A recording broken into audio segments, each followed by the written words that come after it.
Hingga hari terakhir pertandingan cabur renang ajang Islamic Solidarity Games di Jakabaring Sport City, kontingen Indonesia hanya berada di posisi keempat perolehan medali cabang olahraga renang. Sementara juara umum cabang olahraga ini diraih oleh kontingen Malaysia. Dari 6 nomor yang dipertandingkan di venue akuatik Jakabaring, atlet renang Indonesia kemarin malam hanya mampu menambah 1 perak di nomor medley relay 400 meter. Formasi awal IGD Siman memberikan harapan di awal pertandingan dan berhasil unggul dari pesaingnya.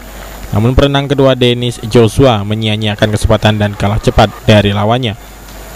Namun perenang ketiga Triadi Fauzan mampu menyamai perenang Turki. Sayang perenang keempat Indonesia Alexis Wijaya menyerah dari Turki dan hanya meraih perak.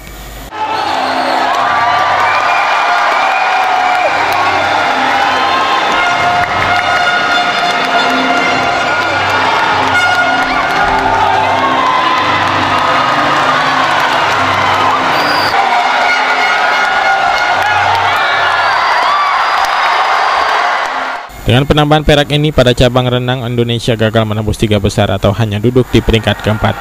Dengan perolehan medali 6 emas, 7 perak dan 7 perunggu. Sementara tim Malaysia menjadi juara umum, diikuti Turki dan Mesir.